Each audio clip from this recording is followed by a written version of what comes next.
Yeah, well, welcome. We're so Thank excited you. to have you. And we've been talking a lot about the economic empowerment event that's happening with Ebenezer on Juneteenth. And you've done some really incredible work. Maggie Anderson, Thank you. she is here, and of course, you are the creator of the empowerment experience. Yes. Yes, yes, Yeah. yes, the empowerment experiment. Yeah, so tell us about this event and what people can expect. Because, when you think about the pandemic, of course, we've had to heal physically and make all of these adjustments in our lives. But economically, people are struggling as well and trying to get back on their feet. Not only trying to get back on their feet, but make sure they're in a position to where they're thriving financially. So Right, tell us about the right. event, what to expect. With the economic empowerment uh, symposium that's going on at Ebenezer, it's such an honor to be a part of this. We're not just talking about, surviving. Like you said, we're talking about thriving. This is an opportunity for us to come out stronger than we were before. So yes, the pandemic hurt our Black community disproportionately, just like any other social or economic crisis. But it also, what was special about 2020 was that, coupled with all of the aftermath of the murder of George Floyd, we were really able to finally inject these conversations into the mainstream, force people to pay attention to economic inequality, economic injustice, racial inequality, racial injustice, and really start this conversation about what we do about it instead of just maintaining the status quo. This conversation, while it does mandate, because we are so old, that our government, the corporations that thrive off our dollar, that they do something about what they not only took part in, but it is also a major part of this government's, especially the corporations, a major part of their power comes from our economic power, and we don't have any equity in return.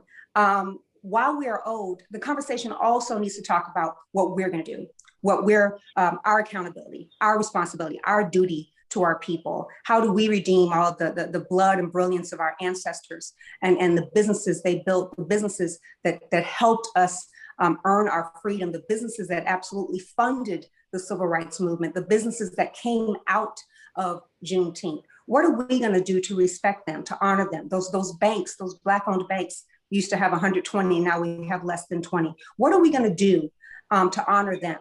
So it's not just about talking about, hey, Walmart is going to give $80 billion to Black-owned businesses, or start and making sure that there's more Black businesses on their shelves and supply chains. It's about what are Black consumers going to do to make sure that the Black businesses that are on the shelves, that the Black-owned McDonald's and the Black-owned Hiltons that do exist, what are we going to do as Black people to make sure that they thrive? So as much as we are absolutely entitled to blame and point fingers and demand justice, this Saturday for Juneteenth, we're going to talk about what our community can do to build ourselves up, to make Black businesses shine, especially our Black women-owned businesses, to reclaim our Black hair care industry, and to fight racism, fight back by buying Black. That's what we're talking about this weekend. Yeah. Oh, sis, I love it. And you know what's so cool about the escalation of your energy just now? When we started, you were kind of chill and you seemed like a little nervous. But when you started getting in your zone and talking about stuff you passionate about, it was rolling. It was rolling. I'm trying to push it down. I'm trying to reserve it for Saturday, because Saturday is coming out. Saturday, no holds barred. I love it because you did give us a little sample there, girl. I'm about this close to telling everybody your Cash App so they can send you a tip, girl, because you're killing it. Just looking at your background, Maggie, and just the work that you were able to do with John Lewis, and actually being a student of former President Barack Obama, I can see their passion in you and the influence that they had on your life, and I'm sure they are tremendously proud of you and the work that you're doing. Like I said, I can absolutely feel your passion. What would you say? Because and I know that we're going to get a little deeper into this tomorrow, but just for folks that are listening on the radio, what would you say? What would you say are 2 or 3 action steps? Because it's I think sometimes people get real passionate and Yes. that passion doesn't go anywhere. So what would you recommend are like 2 or 3 action steps that we could do on a daily, weekly, monthly, annual basis Absolutely. to build in our communities? Yes. So, the empowerment experiment was actually my family's public pledge to completely live off Black-owned businesses for an entire year. Mhm. And we did it to expose economic inequality, to really promote the strong Black-owned businesses that we do have, and mostly, though, to inspire fellow Black people to do more every day to support Black-owned businesses. And that year was not like a diet for me. It's not like I lost the weight and then decided to eating unhealthy. We still live like that. These glasses that you're looking at right now are Black owned. All the makeup on my face, my hair, everything Black owned. Our mortgage, our second mortgage, Black owned. Our bank accounts. I want you to know that it's not just about, like you said, the passion and the preaching. I'm walking the walk too. And I hope that for beautiful like you who really, really care and are really representing our community with your smarts and your strength, I really hope that I'm just like you. So if I can do it, you should be able to do it. I like nice things. I don't have a bad service. I'm not giving our businesses license to mistreat me, to overcharge me. So if I'm able to still be a discriminating consumer, but still be a conscious consumer, then these are some things that all of us need to be doing. Number one, you can't be Black and proud and not have money in a Black-owned bank. That's it. You cannot be Black and proud. You cannot be out there going to the protests in the streets and all of your hair products are owned by L'Oreal and Unilever. You can't be Black and proud and have your fist out in the air. And the cosmetics that you have, the car that you got there in, are not coming from, or at least you didn't try to get those products from the Black community. So number one, always, you have to bank Black. You have to have some money in a Black-owned bank. We're here talking to Ebenezer, Dr. King's home church. Dr. King, on the day before he died, the day before he was murdered, in that mountaintop speech, he called on us, his people, to have a bank-in movement, not just a sit-in. He said that, and he said, I call upon you to take your money out of those banks downtown and deposit it into Tri-State Bank. That's the Black-owned bank in Memphis. I'm telling you to do what we're doing, because the SCLC and the churches back then preached on Monday, collected that money on Sunday, and then put that money banks on Monday. So all of us, if we honor King and we care about Ebenezer and we care about Black community, have to have money in Black-owned banks. That's number one. Number two, and this is especially for the sisters, all of our hair and beauty products, culturally relevant products, not exist had it not been for us and our genius, have to come from Black businesses. There's no excuse anymore. We have tons of wonderful Black-owned businesses providing all of our hair, skin, and beauty needs. I'm talking about the brothers too. There's no reason that any proud Black brother should be out there using Magic Shade when we have a wonderful company actually out of Atlanta that my husband uses for his depilatory, for his razor bumps. So it owned by Ron Love. It's called Shave Wise. All of those products have to come from the Black community. I created the Black-owned Hair Care Challenge, which has lists of Black-made, Black-owned hair care brands, beauty brands, and beauty supply stores. No more. That has to stop. You cannot be Black and proud. You cannot be Black and proud. You cannot say, oh, Maggie Anderson, that was so awesome what your family did. You cannot be talking about going to Ebenezer this Saturday and Juneteenth and be Black and proud and still angry about George Floyd and all the other brothers and sisters being murdered at the hands of cops, and going to non-Black owned beauty supply stores for your hair, skin, and beauty needs, culturally relevant products. Yeah. You can't do that anymore. So that's number two, the hair and skin. Number one is the banks, hair. Number three, I mean, I have a 3, 4, and 5.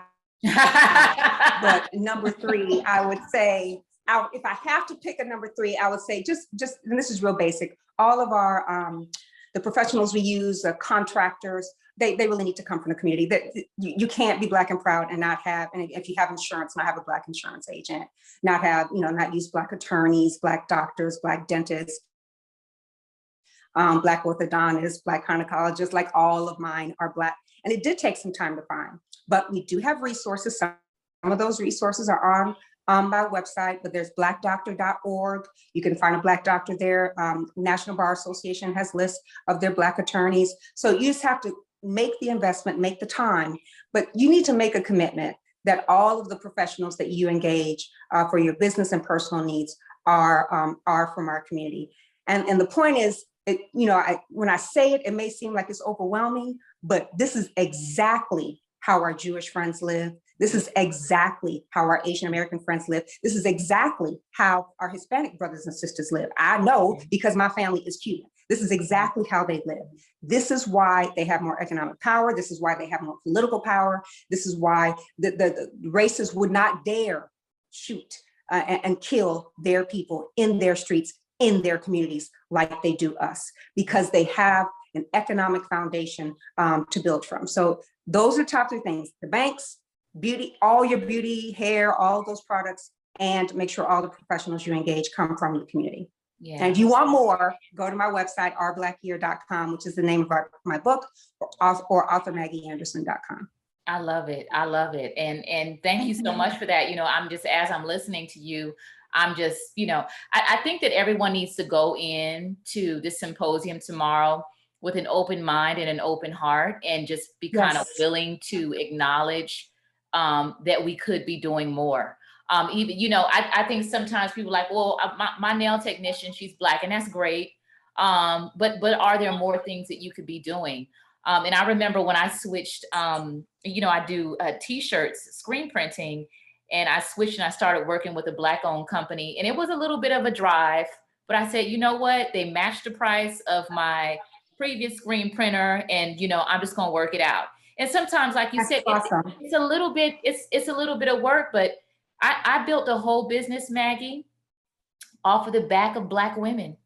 I built I built a fitness program that has generated more than $500,000, and I have changed the lives of Black women. I would say 97% of the women that have patronized my program are Black women. And because of that, I was able to hire another Black personal trainer. I was able to work with my Black attorney who put our legacy, our estate plan together, our will and all of that. And so it's just, like you said, it's just the power of how you can continue to expand the branches.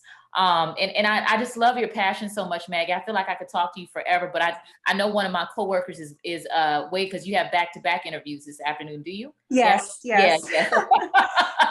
I don't want to just all you gotta do is you gotta be there Saturday. You gotta be there Saturday. I know we're all trying to get out there and enjoy, the fewer restrictions. The pandemic is basically behind us, but it's Juneteenth. It's Juneteenth. Think about our ancestors and what they were going through on this day, those couple of 100 years ago, and make this sacrifice. Come to the symposium, support so many fantastic professionals, so much great advice and inspiration you will get from that day. And I promise you, I'm going to bring the pain. I promise you, I'm going to bring the pain. You will learn something. You will be as informed as you are inspired. Please, please, please, y'all got to come out and support our Ebenezer Baptist Church and our awesome men's ministry. This is about the sisters that day. Yeah, I love it. I love it. I mean, you got me hyped, girl. I'm over here like I need to go for a jog or something, because I'm ready. So it's going down this Saturday. And of course, we have the information on our website, and we've been talking about it every day this week. And so it's from 10 a.m. until 1 p.m., correct? That's correct. That's correct. Yes. 10 a.m. So until 3 1. hours. We're just asking Yep. you for 3 little hours. Then you can go out, just start the day with some empowerment. Then you can go out and do whatever you want for the rest of the day. But you will be changed. You will be changed if you spend that time with us this Saturday morning. Yeah. Well, I appreciate you so much. Oh, I love you too. You know, You my the fellow empowerment Florida sister, experiment. right? Huh? You my fellow Florida sister, right? Yes, I yes. think you're from Florida. Are you from South? You know Yep. Liberty City? Yeah, Yep. no, Liberty City. I live in Carroll City, girl. Yes. I went to American High School. Girl, I went to NMB. I went to NMB High. My boyfriend was at Carroll City. I grew up right around Flea Market USA. You a real homegirl. Oh, yes. Yes. 183rd Street Flea Market. I was right down the street. I lived in the Bajas. Oh, my goodness. That's so awesome. I do wish we had more time. Yeah, yeah. I love you, sister. This is awesome. And I'm so proud of you for being just a wonderful representation for our sisters that you represent and reinvest in our community every day with your voice and your spirit and your spending. I love you for that. I really do. Thank you so much. We need you and we appreciate your leadership. And we cannot wait until this wonderful event on Saturday. Maggie, thank you so much and continue blessing and success to you. Okay, bye-bye now. All right, take care. Bye-bye.